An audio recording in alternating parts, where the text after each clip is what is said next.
Sabe, na verdade, em alguns pontos, a universidade, ela tem virado, e eu acho que eu posso fazer essa crítica aqui, porque o mundo acadêmico é um mundo para você fazer a crítica.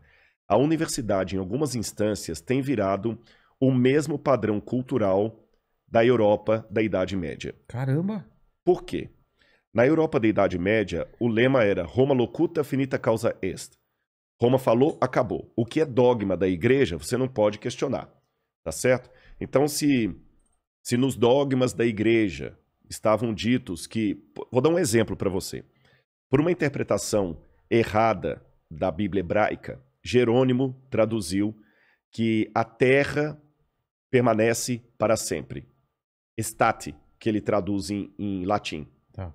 Só que no hebraico, quando fala a terra permanece para sempre, quer dizer, ela dura para sempre. Mas São Jerônimo cometeu um escorregadela lá em latim e traduziu: a terra fica parada para sempre. Tá certo?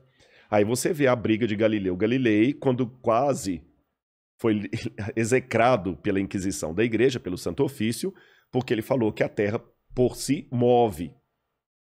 Então, naquela época, você ousar dizer algo contra os dogmas da igreja, você estava cometendo um suicídio intelectual e, ao mesmo tempo, social. Porque não podia falar nada contra excomungado. Não podia falar nada contra o dogma da igreja. Roma locuta, finita causa est. Roma falou, silêncio, shut up, acabou. Hoje, nós temos alguns mantras também colocados nas universidades que não abrem espaço para o diálogo. Você entendeu? Não abre espaço para o diálogo. Infelizmente, eu posso dizer isso. A universidade deixou de ser aquele centro de ideias até divergentes para dialogar, especialmente na área de humanas, para se tornar apenas repetição de mantra. A gente vê muitos congressos aí, todo mundo falando a mesma coisinha, a mesma coisinha, a mesma coisinha, o mesmo mantra, a mesma filosofia, a mesma ideia, apenas com um detalhezinho aqui e outro ali. Mas quando alguém levanta para falar, espera aí, a coisa não é bem por aí, eu vou dar um exemplo claro para você. Como é que às vezes a universidade também reflete. Se você estudasse na USP, na Universidade Federal do Rio de Janeiro, por exemplo, nos anos 70, principalmente que ali bebiam muito da escola francesa, se você falasse alguma coisa de Karl Marx, você seria execrado. Não haveria espaço para você, na área de humanas, citar o Capital de Karl Marx. Nunca. Nunca. Você está entendendo? Não tem nem vez para você. O comunismo era uma coisa completamente abjeta. Hoje, em muitas unidades de humanas, se você ousar questionar a figura de Karl Marx, é o contrário. Você vai ser execrado quase como Galileu Galilei foi na época do Santo Ofício. Caramba. Ouse, numa faculdade de sociologia de muitas instituições públicas, falar que você discorda de Karl Marx. Você entendeu? Você tá perdido ou Gramsci.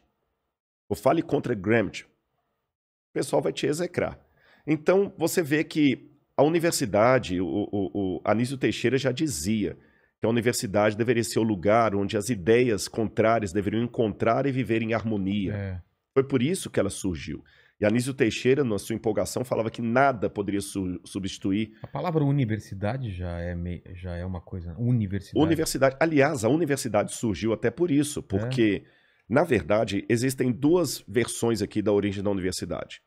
Alguns pensam que a universidade começou com a Igreja Católica, quando ela funda as universitas, principalmente a Universitas de Bolonha, de Paris, de Roma.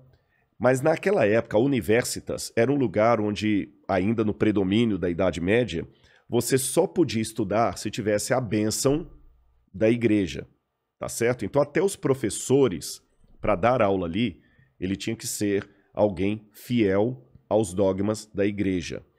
Existe um filme antigo, Vilela, eu não sei se você conhece, se o pessoal de casa vai lembrar, porque ele já deve ter uns 20 anos ou mais, Em Nome de Deus. Sim, sim. Que é uma história verdadeira, contando a história de Abelardo e Louise. Eu visitei em Père Lachaise, lá na França, em Paris, no cemitério de Père Lachaise, o túmulo deles, que é uma história real, embora ela aconteceu na Itália, mas a história é real e terminou na França. Ele era professor de filosofia. Ele não era padre, não era sacerdote, mas mesmo sendo professor de filosofia, ele tinha que fazer votos de castidade com a igreja. Tá. E quando ele vai se tornar tutor da Louise, ele se apaixona por ela, pede para casar com ela. O tio dele, em ligação com o bispo da cidade, manda castrá-lo, Caramba! para ele não ficar com a menina. Aí ele se torna padre, castrado, e ela se torna freira. E eles constroem monastérios de clausura, um perto do outro.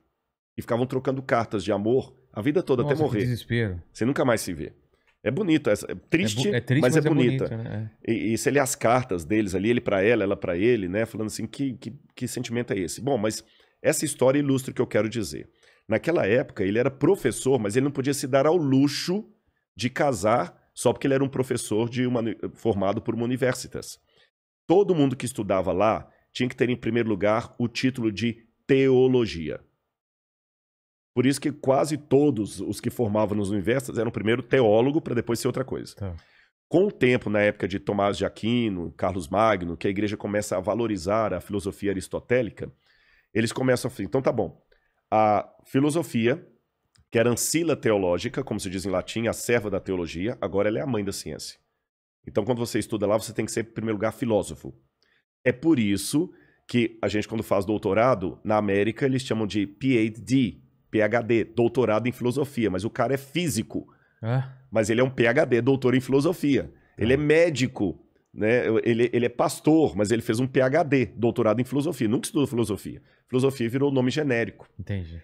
Então você não tinha como escapar da filosofia eclesiástica, tomista, aristotélica, Santo Tomás de Aquino, e da teologia. Você não podia nem falar assim, não, então tá bom, então eu desisto de ser professor, eu vou casar com a menina que eu tô... Não. Não tinha essa opção. Não tinha essa opção. Hoje, a academia, eu sei que muita gente está assistindo, está se revirando, porque não está aceitando o que eu estou falando, mas é a mais pura verdade. Está chegando uma época em que os alunos universitários têm que aprender a questionar a própria universidade. Porque esse é o papel da universidade. Fazer o aluno ser mais do que simplesmente o refletor do pensamento alheio. Reproduzir o pensamento alheio. E hoje nós estamos produzindo acadêmicos em série. Você vê as pesquisas, as teses, os artigos científicos, é material em série. Você está entendendo? Especialmente na área de humanas, que é a área que eu sou. Não estou falando de todas. E se você, hoje, fala assim, peraí, mas eu discordo dessa visão aí do professor. Acabou.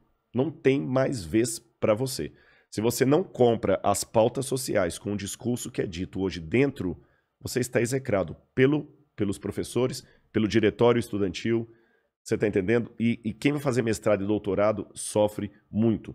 Então nós estamos, de certa forma, sem nenhum anacronismo, eu diria, revivendo a época medieval, só que na época das luzes. Exatamente.